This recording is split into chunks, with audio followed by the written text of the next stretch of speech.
Welcome to the Mental Insights Podcast, a conversation aimed at understanding all sides of mental health, addiction recovery, and homelessness. Each interview will include one's personal experiences and insights, or an expert's advice and knowledge within one of these fields. The goal is to promote awareness, guidance, and support for anyone who is affected by these challenges. Thank you all for listening. Welcome back to the Mental Insights Podcast. This is part 2 of season 2, episode number 14 with James Roberts. In part 1 of the episode, we spoke about James's story as well as his physical development throughout his own life. And this episode, we're going to be speaking more about the mental development that James had throughout this process. So, James, thank you again for taking this time to be here today. It's my pleasure, Brendan.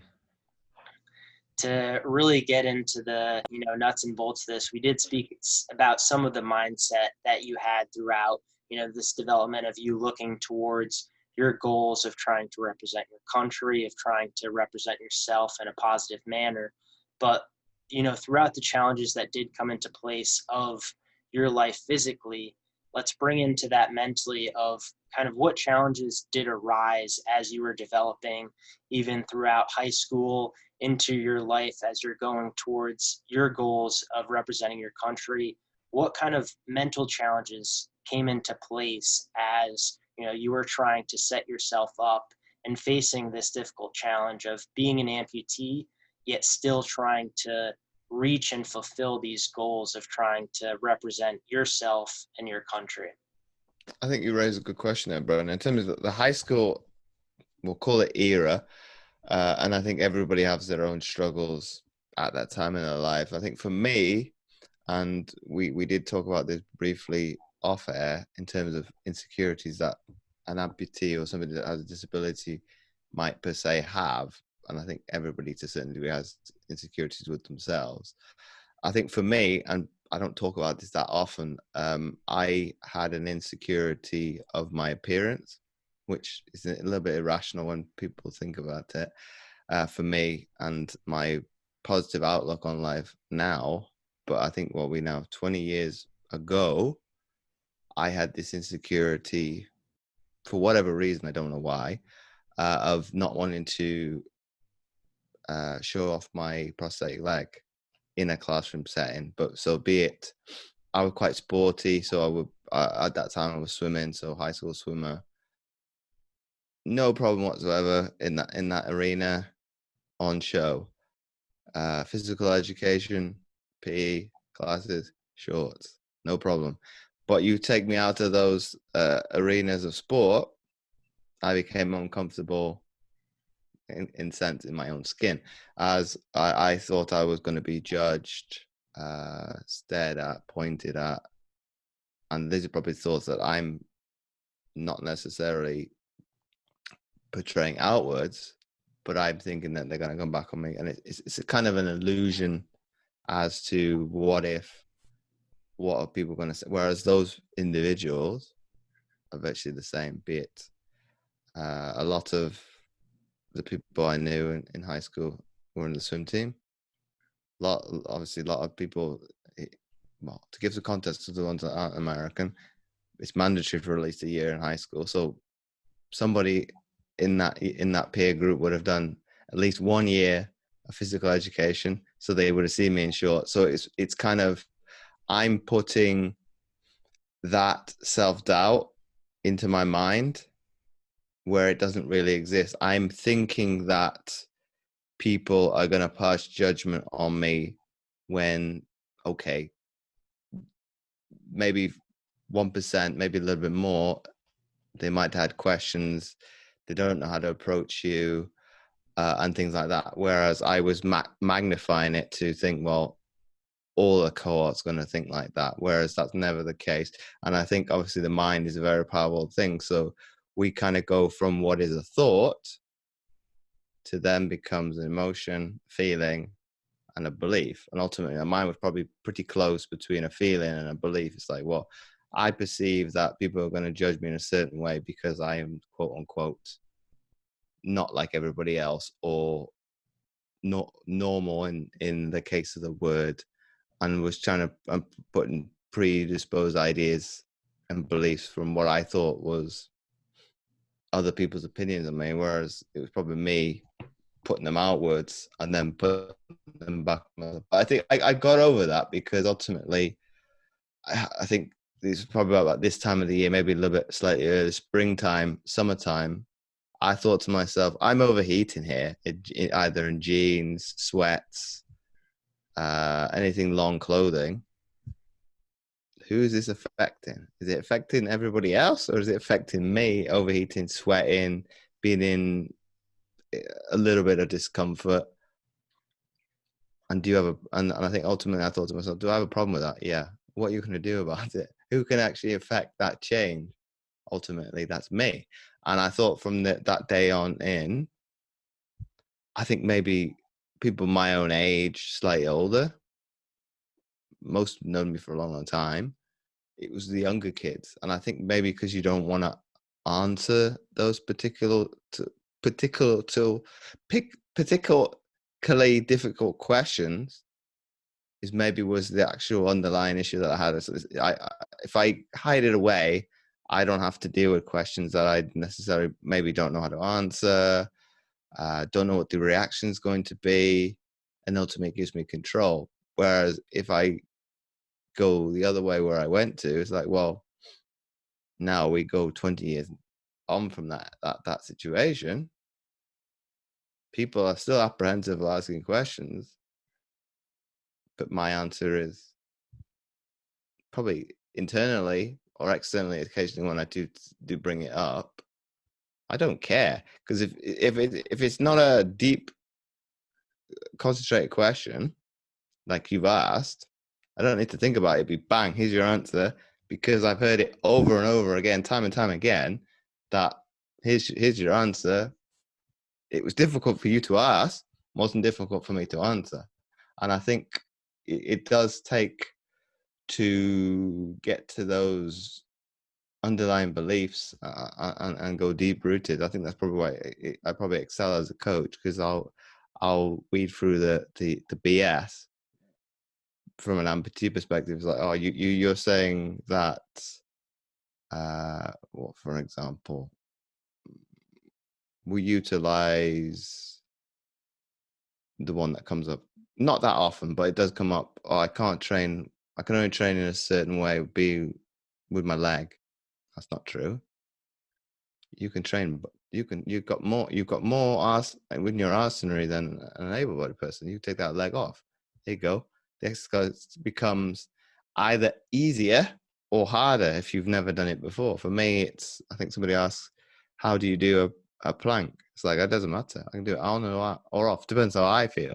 Do I want to make it easier, which for me is my leg on, or do I want to make it more challenging, which would be leg off? For some people, that would be even more difficult. But because I started a plank challenge on the 1st of June as we're recording this for my group, and one of the guys said, "Oh, you make it look easy." Yeah, because I'm going down to a level that is not beneath me, but is more easily or less challenging, should I say, for me, because I started at 15 seconds because I didn't know where the baseline for the group was. Because somebody said, I can do 1 minute 30. Okay, I won't do that for everybody because I can't do that at the moment. I can get to there, but I can't do that right now. So let's do something easy, which I think everybody should be able to do, or at least challenge them, and go from there. So I made it something look easier because I can hold the plank for 30 seconds. Yes, it's a challenge towards the end of those 30 seconds, but I've got so much time and repetitions in my belt and muscle memory that 15 seconds is easy, and I go from there. And I think if we go other periods in my life that I've probably been adverse for other people, is obviously that conversation we had off air with the lady that I bumped into on a daily walk now that we're in COVID. She said to me that you are an inspiration, whereas I'm probably easily dismissive of something that's not that far away from normality for me, which is probably be a little bit harsh on myself. which I need to be a little bit better at in terms of, okay, I've given something supportive and positive for somebody else. Let's take that and just embrace it, as opposed to just batting it off as like, okay, it's no big deal. For me, that's irrespective. It's no biggie, and trying to embrace that. So it's probably something I'm going to have to get better at, and just to take it in. It's like, okay, I appreciate that, and then go from there. But I think with the adversity of what that was, of just being out and walking, and I think people are a little bit more inclined to probably say that because I'm not only wearing shorts and having a prosthetic, I'm on crutches. So it's probably because it's pushing the boundaries of what is conventionalism of being on two legs. It's like, well, it's commendable that you can do that. And like we said off air, it's like, well, I either accept a good or a bad situation and roll with that, and that's my normal. And I get, as I progress and be able to get the mileage into the legs, get the cardiovascular system working better, and I get back to normal. Obviously, mental state is a little bit more difficult because it's that adversity is not going anywhere anytime soon. So that's the more challenging one to overcome. That's going to get better, and I'll probably be it in 3 months' time or however long it takes, I'll be back on my 2 feet again and be able to walk as normally as possible. But I think that adversity of kind of batting it off, that's from I've had that probably built in from a young age in terms of that sink or swim mentality that I mentioned probably in part one of the show. Is that's hardwired probably into the characteristics as a family. It's like, well, no big deal. Okay, it's adverse for you. Okay, oh well and good. I think that's no biggie, and kind of go with. Whereas I think I was on the adaptability podcast not too long ago, but it's been released today, and it's run by somebody who's got cerebral palsy, and he was kind of saying, well, where does that mindset come from? Do you find a case where you are retrospectively challenging other people if they have an opinion? It's like, I can agree where you're coming from. However, for most people, you'll never be able to change their opinion. That they are how they are. They're going to stick to their guns and not going to budge. Others, you probably could have a discussion and kind of get them to look at a different point of view, and they ultimately probably would change a little bit and be a little bit more receptive of somebody that's different. Whereas he wanted to change the opinion of that person, that's obviously never going to change. I could care less about that person. It's like, if you think that of me, okay, I'm not going to lose sleep over it and be kind of give a different answer probably what he was expecting. It's like, I'm in a position where and I can do it sometimes better than others, where I can polarize people from content in written that, okay, for the haters, if I really irritate, you're going to comment, and the people that love it are going to lap it up. So I could care. If I'm in that middle ground, that kind of sweet spot, it's difficult to do it all the time, because sometimes you're over here because you want the applause, and then sometimes you want to do it on purpose, that you're kind of poking the bears, like, oh, let me get a reaction from a thought-provoking perspective, and I'll do it less now because there's no point chucking gas on the fire now, because I've tried to steer clear of it as best as I can now, because I just don't want to be reading about it. Obviously, with you guys in the US, it's like I think I said to somebody that I was speaking to who is in the US, I said it's like a dumpster fire. It's like it's where it's ready to blow up. So it's like, yes, I've got the only way that I'm probably concerned about people would be whether or not, like, really, really heavily focused, probably clients that are there and my family. It's like, okay, I can't have a bearing on anybody else. Hopefully people will gain some common sense and kind of say, and obviously this is opinionated, but I won't go any further than this, but I'm mixed race and I'm kind of center ground. It's like, well, yes, it's unfortunate he lost his life, but there's no reason to go rioting and looting. That's to my opinion. You. What about the poor? I think my mom said there was a photography shop that burnt down. What about that person's livelihood? I don't think the people that are rioting and looting have thought about what impact you're having on that person's one business, and then ultimately what's that going to have on their on their life now that they can't run a business. So I don't think people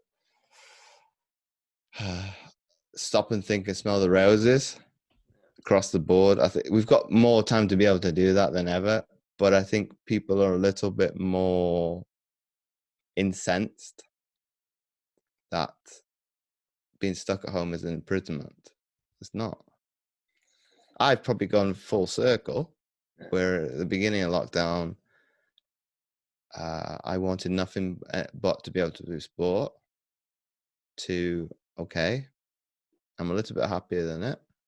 Now, Monday, Friday is easy. The weekend's a bit more challenging because obviously that's what's changed, but it's trying to learn from that, and it's adapting and mastering that craft. And I think that's where, yes, it's unfortunate you're not able to see friends, family. That's changed since today, as we're recording, that you're allowed to see people as long as you take at a safe distance. And I think some that have come accustomed to, okay, this is going to be the new norm. You need to accept it. That old way of life, and I'll throw myself in there as well. It's comfort. It's easy. You stop doing things that are challenging. This is now a challenging period of 3-4 months. We don't know how long it's going to last. Could be 6 months. Could be a year.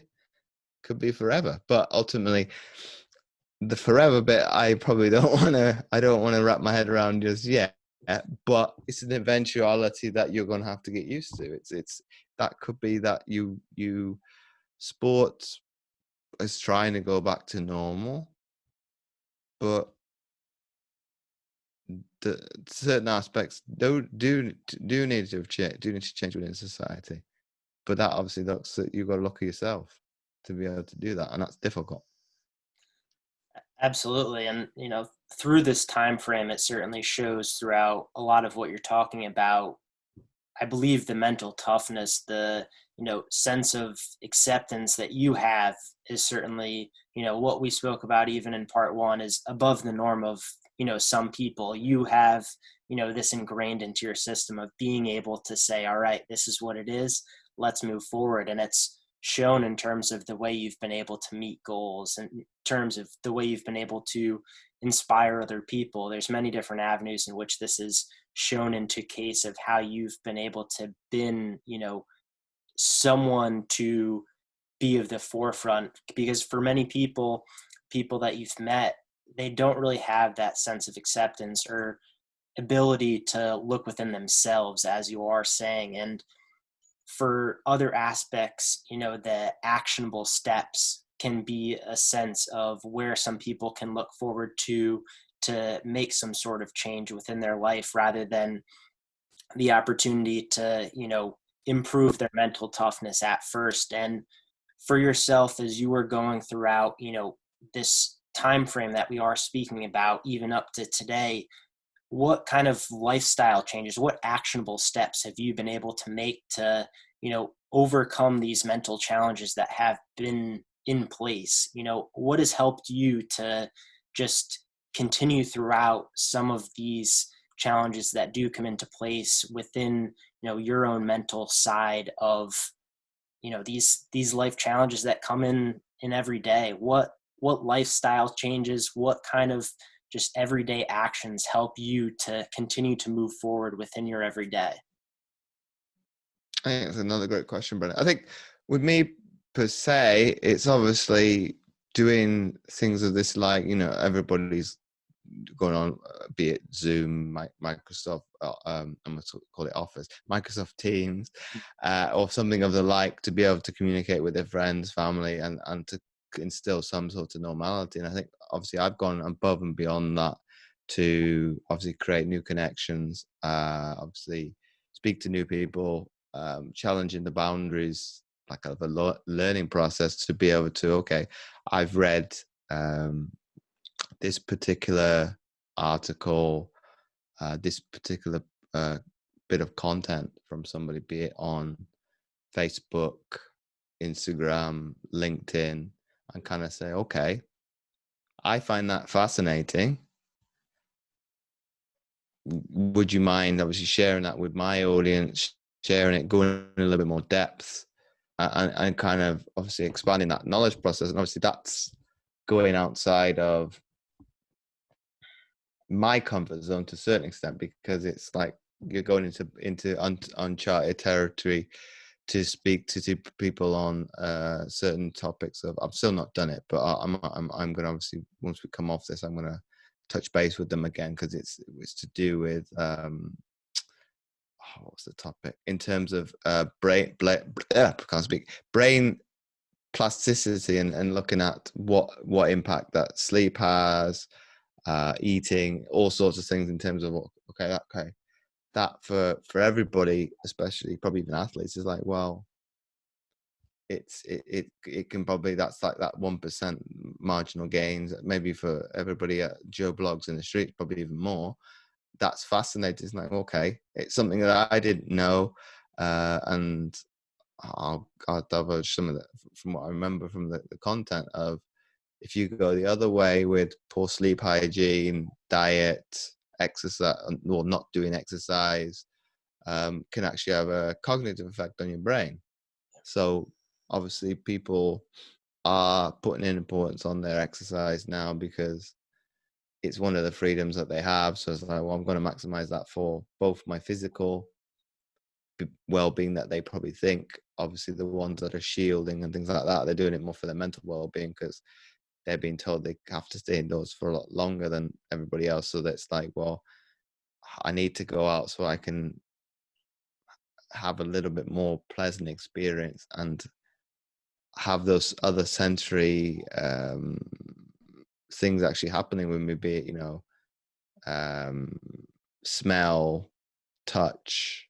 Obviously that would be to a lesser degree you want to do that, but being able to touch, to have that feeling of the wind touch your face, sound, and just hear nature. Whereas if you're stuck indoors all the time, it's more difficult, because that's something that you, when you touched upon before asking me a question, that actual looking inwards is difficult, because you don't like the silence, or most people have a problem with sitting still for long periods of time, because they don't want to be stuck with their own thoughts, be it might be bad, it might be indifferent. Obviously if it was good, you'd be quite content to be able to, well, a lot of the introverted people are saying this is a walk in the park, it's a cakewalk, this is easy, I like this attachment. Whereas it's kind of, for me, I've always thought I was introverted, and this kind of thing, well, you're obviously not, because you are not comfortable to a certain degree with this pandemic, because you can't see people. So obviously from a content perspective, you're the same. You are extroverted because you're going outside of what is comfortable for most people. It's probably like an introverted extrovert. I'll give you what I want, but some of the aspects of me you can't have, because I want a little bit of self-control. That, okay, that's enough. I want some of stuff to stay secret a little bit. That's enough that I'm willing to give, and that's okay. So I think for me, it's kind of, I'm probably, I don't know if it exists, but like introverted, extrovert, I'm probably somewhere in between.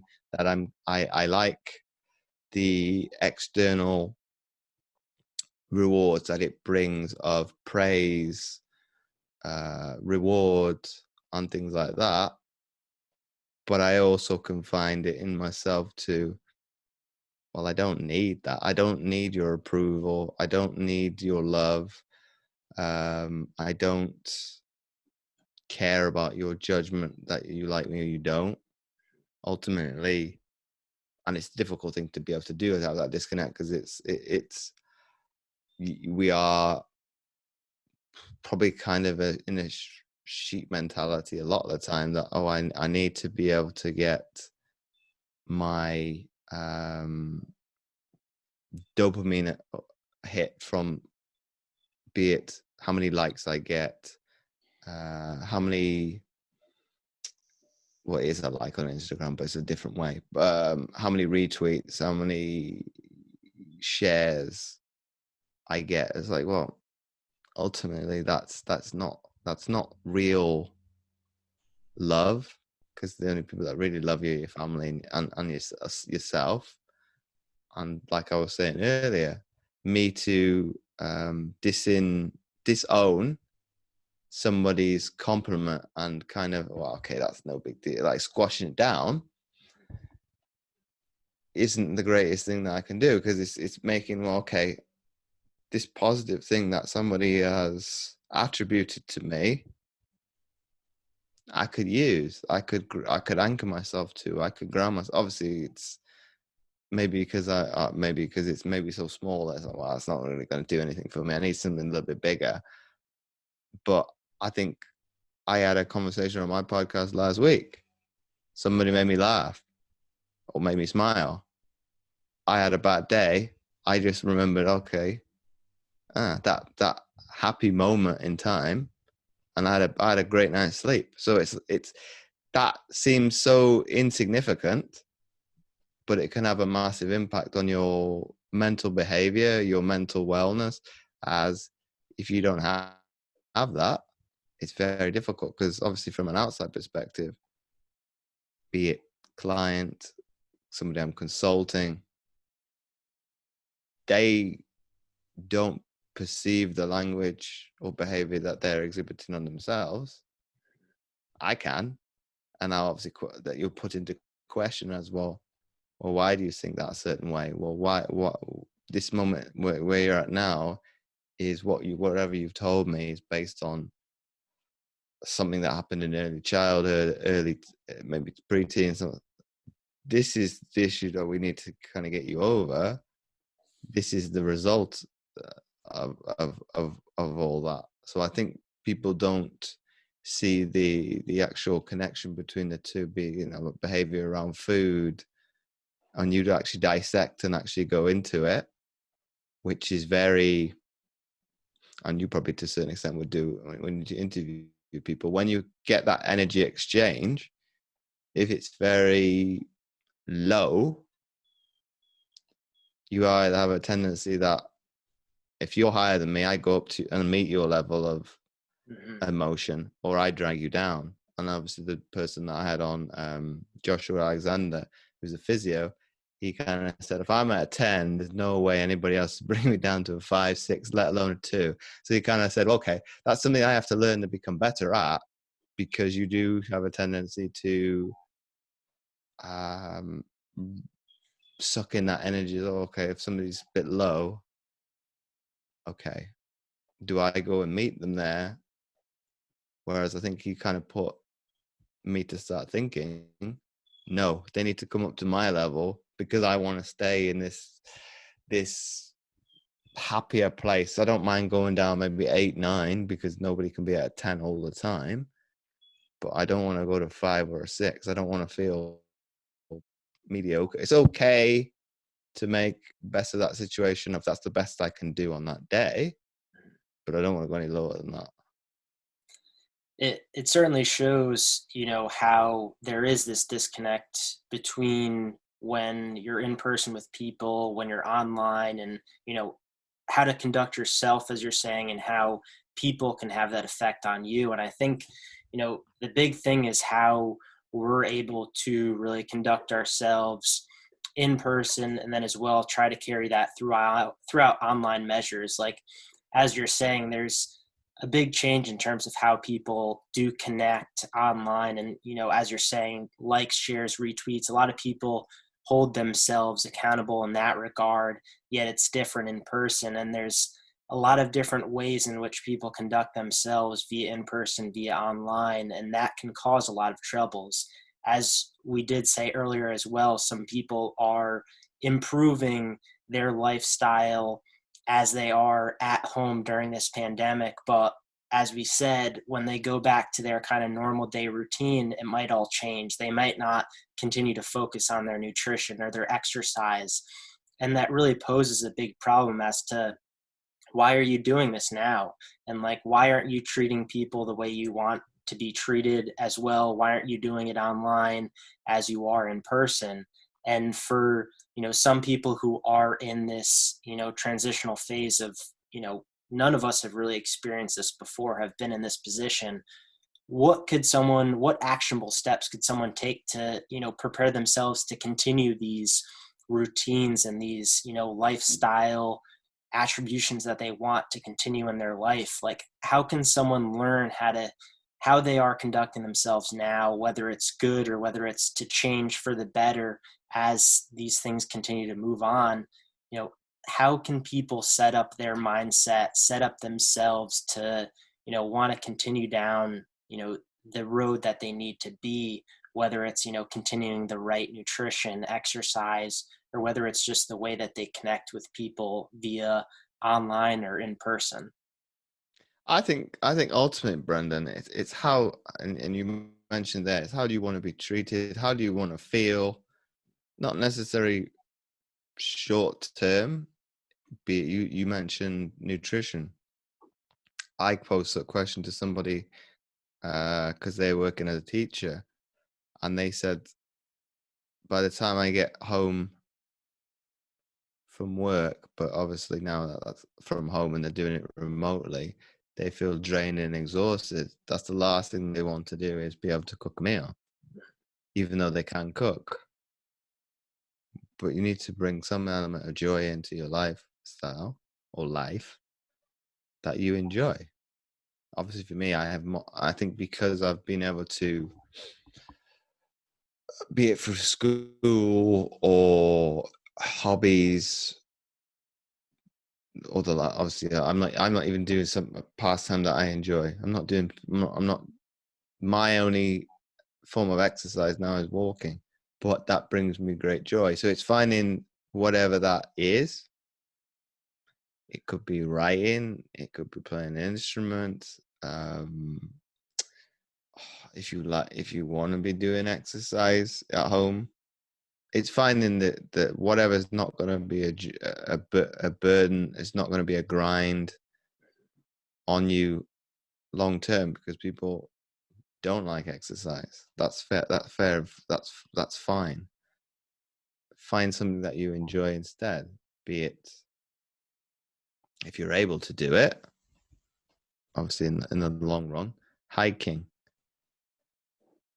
I went on a radio show long before lockdown went on, and I know his wife as well. So she's wrote a message on Facebook to kind of ask me, well, I like photography, but my spouse doesn't like walking. Okay, that hobby will distract you from the exercise because you will want to get that particular shot. Okay, that's a little bit more difficult now because you've got to keep your wits about you and kind of keep people at arm's length. So things like that has become a little bit more difficult. But is finding whatever brings you a sense of some sort of fulfillment. It doesn't have to be as deep as that, but what brings you joy? I shared, I haven't done anything with it since, but a picture of drawing that I copied from a picture that we've got on the wall of me swimming when I was a teenager. I haven't picked up a pencil and pad since I left high school, and to get the praise from people that I obviously know as well, it's like, well, we never knew that you could do that.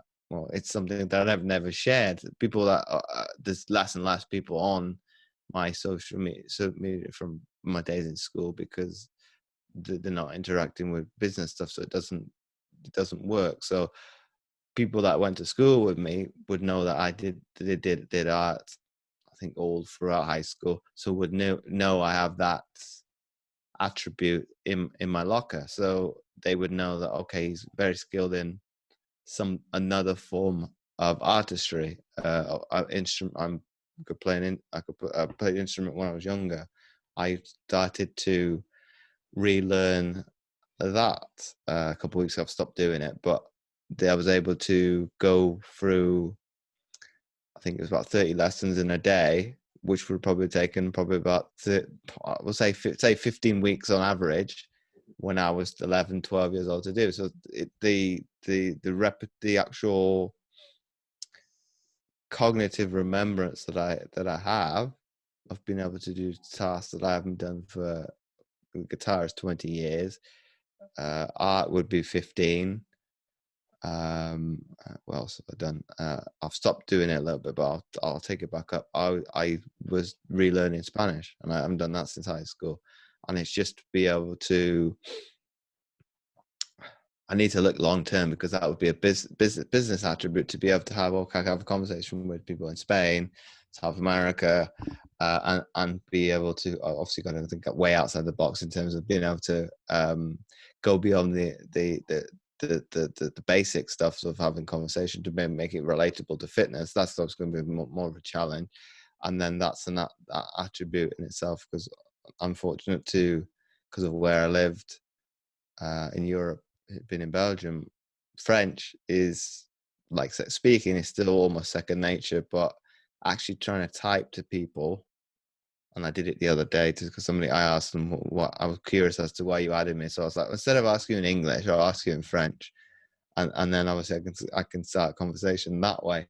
But once he went past, said, hopefully your English is good, because I'm starting to struggle here. If I spoke to you, I probably could have done it. I should have just done it as a voice note and just said, well, this is why I would like to know, because I can be better serving you on whatever it was. And I think he was like a para karate coach. So that's maybe based on possibly the podcast. That's the only thing I can think of that he's added me, and then go from there. So it's looking at things that are going to be innately make you happy. Doesn't even have to be what I've mentioned. I don't know. Whatever brings you closer to your childhood, because I think irrespective of anybody's upbringing, yours included, we to some degree didn't care what other people thought about us. But once we were in a circle of friends, you didn't care what anybody else thought of it. It's like, well, I'm going to do this. The only person that I'm going to probably listen to is my friends and my family. And then obviously, as you get older, that obviously you get to that rebellious stage. No, don't want to listen to parents. They don't know what they're talking about, and then you just conform. Whereas I think if we could stay as closely grounded as be it, even if you have kids listening to this, if you can be like them, to certain, and obviously still as being a parent, you're going to be a little bit happier, because they are probably, you hear it if you go past people's back gardens, laughing and joking. They've made good of a bad situation, because they can't see their friends, they can't go to school. Obviously some are probably very, very happy about that, others maybe less so. They probably can't wrap their head around, because they can't think of the bigger picture in terms of, well, what is the whole magnitude of where we're at. It's like you said, nobody's ever been in this predicament. You think in 90 years time that kid says to their grandkids, well, this is what I had to overcome. What you're dealing with is a walk in the park. Yep. Definitely some great themes there. I love the aspect of, finding that inner child of yourself, of, that sense of acceptance, that sense of, rebelliousness to a degree. It's trying to find, like you're saying, that long-term picture, looking long-term in terms of, what could I do now to set myself up for the future? And there's, many different avenues, whether it's for your business, whether it's for your health and wellness. There's many different ways in which you could set yourself up long term, but as you're saying, this is the time now. We have the time now to do it, and you have to take advantage of it. You have that in your power to say, all right, am I going to do this? Am I going to go learn Spanish? Am I going to, try to cook a new food? This is where it all starts now. And, for this last question that I love to ask my guests, it kind of brings into a good sense of what are your hopes? What are your visions for the future? So for the last question that I like to ask my guests, it's a hypothetical question that allows you to have basically a sum of resources. So you are provided a large sum of money, and this money can be allocated towards whatever you certainly feel passionate about. So whether for yourself, it's helping people who have faced a similar disability, or maybe it's to help people as well in other fields. So whether it's within a physical realm, a mental realm, an emotional realm, what really would you allocate these resources in order to uplift people, in order to help people? Where would you, James, want to help lift up people who are facing a challenge, whether it's similar to yourself or whether it's similar to people around you? Where would you really want to help others if you had the resources in order to do it and you didn't feel constrained in any regard? I think this is probably a collaborative effort anyway with everybody, be it content producers and the like, and everything. I think it's probably mental health, and this is probably shown to where we're going to probably have to put a lot more resources into it because of either people not wanting to face their fears, ultimately, whatever that is, be it you just put a band-aid over it before, and now this has made you have to really look inwards as to what I have to face, whatever that is, and be it if it is your mental health, which everybody's probably been touched by a little bit. That's something that it's going to be the resources of, obviously in this country where it's public sector, are going to probably be stretched to breaking point after when we do go back to normal, because people have been probably tested to their wits end and don't know how to well, I've obviously reached out because it's like, well, I'm okay to say this, I wasn't sleeping, and I was offered medication. What would it be, about probably about 8 weeks ago, and I was like, no, I'm going to do it the holistic approach. Whereas that's maybe for me, looking back, is probably an egotistical way. Yes, I managed to get over anxiety and depression 18 months prior, doing it without medication. But these two situations or scenarios are not the same, and be it even family have piped up and said, well, I had to face my own mental health battles years ago. Okay, there was a hell of a lot more stigma back then than there is now with it. Okay, but that's apple and oranges. But whereas now I am sleeping better because of it's a low antidepressant, and people are starting to say, well, I'm on this, that, and I can relate to them. It's like, okay, it's not,